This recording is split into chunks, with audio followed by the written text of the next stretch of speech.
So when we look at primates, we need to know where to find them. So we need to look at their distribution, habitat, and diet. And we're going to continue that conversation in next week's class.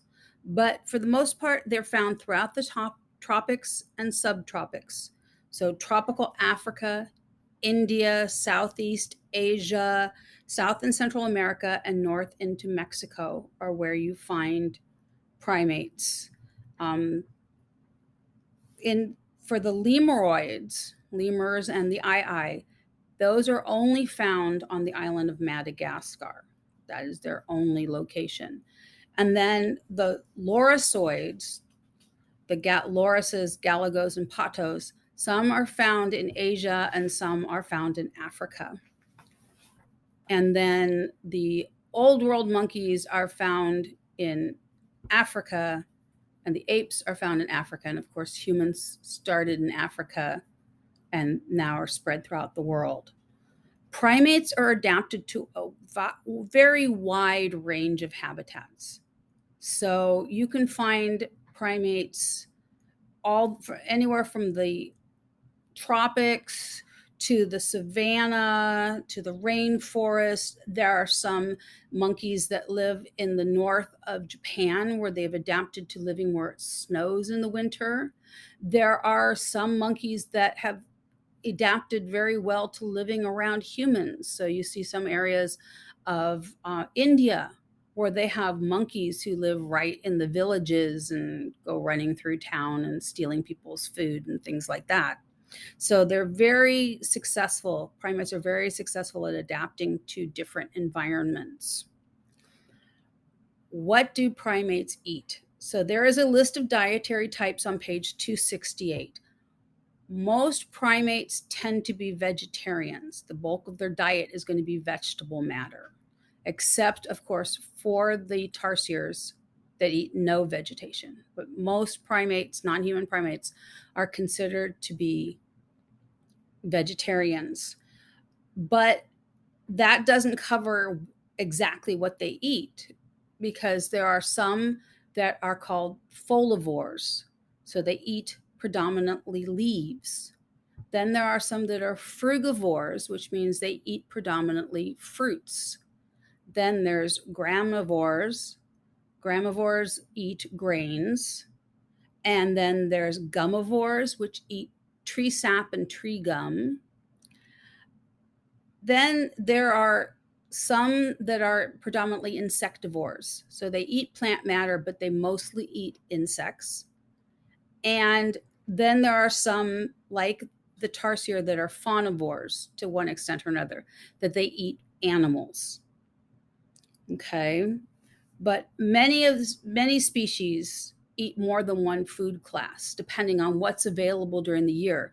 So you might find an animal that their predominant diet is folivory, that they are eating mostly leaves, but in the part of the year where the fruit come ripe, they'll switch over and eat the fruit because the fruit's there, it's easy to get. Or they'll be out eating plant matter, leaves or fruit, and they find insects that are easy to catch, then they will eat those as well. And so some are more omnivorous than others. Being an omnivore means you're eating both animal matter and plant matter. And so back in before people actually got out into the field to study primates live in the field where they lived, people used to think that they were all just plant eaters. And then Jane Goodall, when she was studying chimpanzees in Gombe, she actually then witnessed that they would coordinatedly go out and hunt for monkeys and for small mammals, catch them and eat them to add protein to their diet. She also discovered that they made their own tools and used those to hunt, to poke. They'd make like fishing sticks and go up to termite mounds and fish for termites, because termites, are insects as a whole, are a really great source of protein. They're almost pure protein. So many species are more omnivorous than others. Most of the species eat more than one class of food when it's available, but they specialize. The bulk of their diet will be a certain class. So how do we study primates? There's three basic ways you can study primates. You can study them in the wild where they live. On the other end of the spectrum, you can study them in zoos. And in between that, you can study them in what's kind of like semi captivity. So there are areas where they have rescue organizations for orphaned primates, or orphaned or injured animals that are in the wild, in the area where these animals live, but are supervised. So it's kind of an in between status where they're not living totally on their own exactly as they would in the wild, but they're still getting the foods that they would get in the wild. So you can study them in any of those states. Most animal behavior research is conducted with the assumption that the behaviors you're seeing are adaptive. This is especially true when you're seeing them in the wild in their natural habitat. So, what that means is that, except for humans, other primates, the behaviors they have in their natural environment are adaptive. They're there to help them to be successful, to find food, to find mates, to procreate, to live their lives successfully. They're adaptive behaviors. Um, Animals as a whole, they behave in such a way as to maximize their chances of being successful at living and reproducing. Okay, so in the wild, the main goal is to learn about the natural behavior of the animals. This is where you're going to see all their natural behavior, how they interact with the animals in their own species, how they interact with other animals in their environment, what foods do they eat, what hours do they sleep, where do they forage for food, how do they forage for food. All of those behaviors are what you're going to see in the wild. So, in order to explain the adaptive significance of behavioral features or anatomical features of a species, you have to be able to go into the wild and see why they're doing what they're doing, or why they have the body parts that they have. How are they being used? The problem with this is it's very costly and time consuming to go out in the wild and study animals in their natural habitat, especially, it depends on what you're studying. If you're studying chimpanzees or gorillas, they tend to live in smaller groups and they're fairly large animals. Eventually, you can find them. If you're studying lemurs, like the ring-tailed lemurs, where there's 20 or 30 in a group, it's hard to keep watch of them. If you want to study something like a squirrel monkey, which we have them at the Oakland Zoo, they're only about squirrel size, and they live up in the canopy of the trees. It's very hard to see what they're doing. There's a lot of them. They're very small, and there are a lot of leaves in the way. So it's hard to study these animals in the wild, and it's expensive because you have to go out there with your assistants and all the equipment that you need while you're there, the food you need, the clothes you need, tents, everything has to be taken out into the field for you to be able to do your study in the wild. But it is the only way to really learn the natural behavior of the animals you're studying. In captivity, you can still see a range of behaviors that are natural, but you're also going to see behaviors that are very different from what you see in the wild. And this is because the animals are living in a different style of habitat. They're getting a different food. The zoos do the best they can to provide good food for their animals, but they can't provide them with the exact same diet that they would have in the wild. They can't bring all those plants back from Africa for them, or from Asia, or from wherever the animals are. So their diet's going to be different. The food is provided for them on a daily basis. They don't have to go foraging for it. They don't have days where they don't get food because they can't find it. It's not as seasonal where you have, okay, we get these leaves during this season and this fruit during this season. You're not going to get any of that. They're not able to migrate between groups, which is something that most animals do is when the children, the infants reach sexual maturity, either the males or the females are going to leave the group, so there's no inbreeding. And that they don't have that opportunity in the zoo. There's no other groups of them to migrate to. But there are a lot of behaviors that are specific to the species that are still maintained, such as communication, foraging. Most zoos now put the food out hidden. They go out and hide the food, so the animals do have to forage. So they have more of a natural lifestyle. So you do get to see some of the natural behaviors, but it's not as true to their behaviors as you would in the wild. The info that is gathered doing in captivity, research in captivity, is also helpful for zoo management. It's allowed zoos to evolve over time to the point where they're doing more naturalistic habitats and providing more natural foods in that how the foods are provided and how they're distributed to the animals is a little bit more natural than zoos were doing to begin with.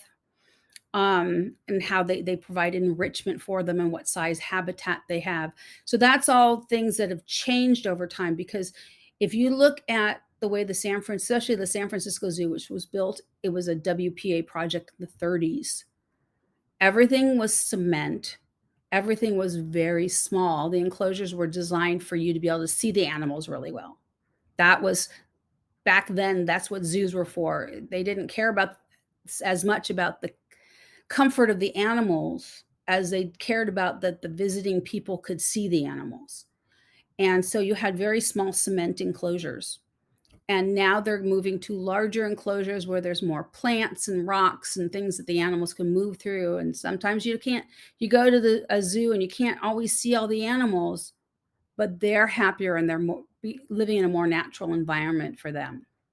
So that has changed based on data that was collected by studying animals within the zoo environment. So when we're studying primate behavior, the important thing with any scientific study, but especially a behavioral study, is to be as unbiased and objective as possible.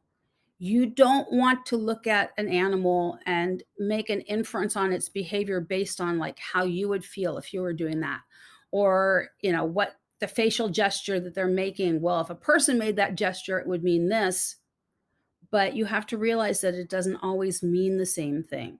So if you see a chimpanzee going, you might think, oh, they're smiling, how cute. No. Over time, researchers have come to realize that that is indeed a fear gesture.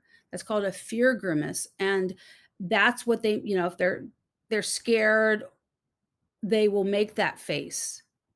That's not a happy face, even though it does look very similar to a human smile. A chimpanzee, when they're happy and relaxed, like when they're playing with each other or they're grooming each other, is more of a drop jaw with their lower lip kind of hanging down. Relaxed face is their happy face. So it's best not to put your own feelings onto this. When you do put your own feelings onto it, it's called anthropomorphizing. It's projecting human emotional states onto animal behavior. And you can't do that because animals are not the same as us. These non-human primates, while they're our relatives, are not the same as us, and they're not going to act the same, think the same, behave the same, feel the same. So you have to be as objective and unbiased as you possibly can when you're observing behaviors. So instead of trying to saying, I saw them do this, this is what's happening, when you're studying them, you're just writing down what you see. They're eating.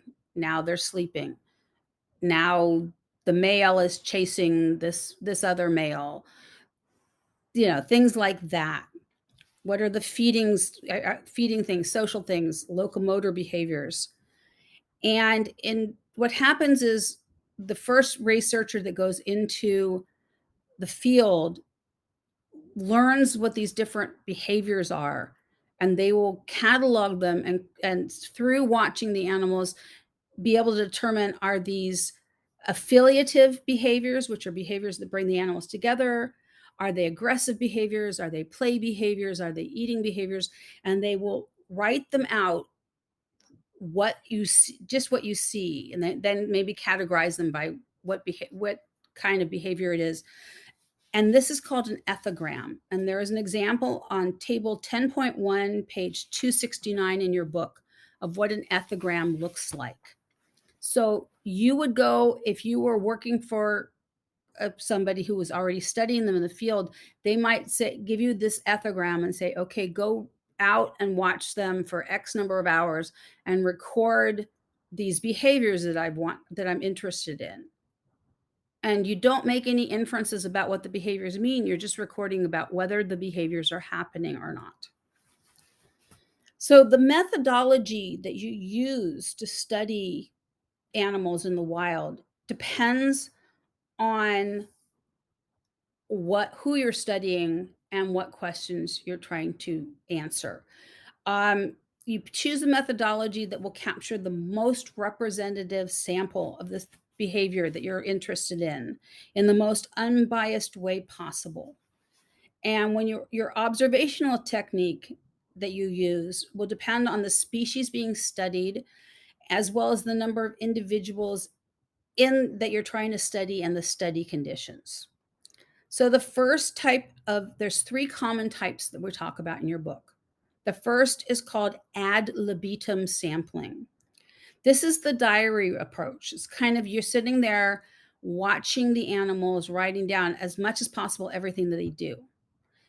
If you watch the video, and I will post the link, if you watch the video of Jane Goodall, when she learned, because there's a video about how she first went out and studied chimpanzees, and I definitely would recommend that you watch it because it gives you an idea of the difficulties that you have studying an animal in the wild. So you'll have a better idea of what it's like to go out and do behavioral observations in the wild with animals. But this is what she started with, was ad libitum sampling, because nobody else, she was the first one to actually go out in the field and watch chimpanzees. So they did not have an ethogram yet. So she went out, followed one troop of chimps, and learned how to identify the different animals, so she could say this animal was doing this, and then this animal was doing this, and then this animal was doing this. And she wrote down as much as possible everything that the animals were doing. This is very difficult, especially if you have a large active group, to keep track of where all the animals are and what they're doing and what do they, and it's also the easiest one to be biased towards, especially there tends to be a bias towards keeping track of the individuals that are easier to keep track of. So if you have several large, loud individuals in the troop that are very busy, those are the ones you tend to be more likely to keep track of than maybe a couple that are more in the background, sitting off to the side, and they're a little quieter, they don't do as much, they're a little harder to keep track of. It's hard to keep yourself, evenly keeping track of what everyone is doing. But it is the way you start with a new species so that you can get a handle on what behaviors are there, so you can write the ethogram that you can use for your further studies. The next one's called focal animal instantaneous sampling. This one is a combination of two other techniques. The one is the focal animal sampling. Focal animal sampling is where you concentrate on the behavior of one individual at a time. So if you have a large group of animals, it's a lot easier to only watch one. So you're keeping track of one animal at a time. Instantaneous sampling means that you are doing it, you're not watching continuously and writing everything down. You've got your ethogram and you're recording it at predetermined intervals. So you might set your watch for every 2 minutes. And every 2 minutes, you'll look for the individual that you're supposed to be studying. And then you'll check off or write down what he's doing, depending on whether you have an ethogram where you can just check off the behavior, or if you don't have an ethogram, you'll just write down, eating seeds, grooming another animal, whatever the behavior is. Every 2 minutes, you'll write that down or check it off. The third one is very similar to this. It's called scan sampling. Again, you're doing it at predetermined intervals, and it doesn't have to be 2 minutes. Sometimes they do it every 5 minutes, sometimes they do it every 10 minutes. It depends on, again, on what you're trying to study, what behaviors you're trying to study, what, hypothesis you're trying to prove. But in this example, you would be doing the general behavior of all the animals in the group at that predetermined interval. Only works if you don't have a really large group of animals, because it's very hard to look up and then catch the behavior of 20 animals at the same time. But if you have like five or eight animals every 2 minutes, because this one you do have the ethogram, so you might look up and say, okay, two of them are eating, and two of them are grooming, and one of them is sleeping, and one of them is just walking around. So you'll have a list of these generalized behaviors, and you're just marking how many of the animals are doing each of these behaviors at the time that your interval comes up. So this is used to either record general categories like I just talked about, or to focus attention on only one or two types of specific behaviors. So maybe they want to know how often these animals are grooming each other. So every 2 minutes you look up and you just mark down how many of them are grooming at the time, type of idea. So, and the beauty of 2 and 3, focal animal instantaneous sampling and scan sampling, is the data you accumulate from these can be used, can undergo statistical analysis. Okay, so you can do scientific statistical analysis on this, whereas with the ad libitum, you can't do any scientific, you cannot do statistical analysis. It's more to get you started. So social behavior has quite a number of different categories, depending on how intense the study is. You're looking at things like sexual behavior, communicative behavior, affiliative behavior, which again is affiliative behavior promotes social cohesion. So those are things like reciprocal grooming. How close are the animals to each other? With chimpanzees, lip smacking is an affiliative behavior. So it just depends on the species sometimes. And then agonistic behaviors, which are more, pulling the group apart. So that's be fighting, threat gestures, displays. If you think about chimpanzees or gorillas, where the males will sometimes do big displays where they're not pounding their chest necessarily, but banging things on the ground and making themselves look bigger.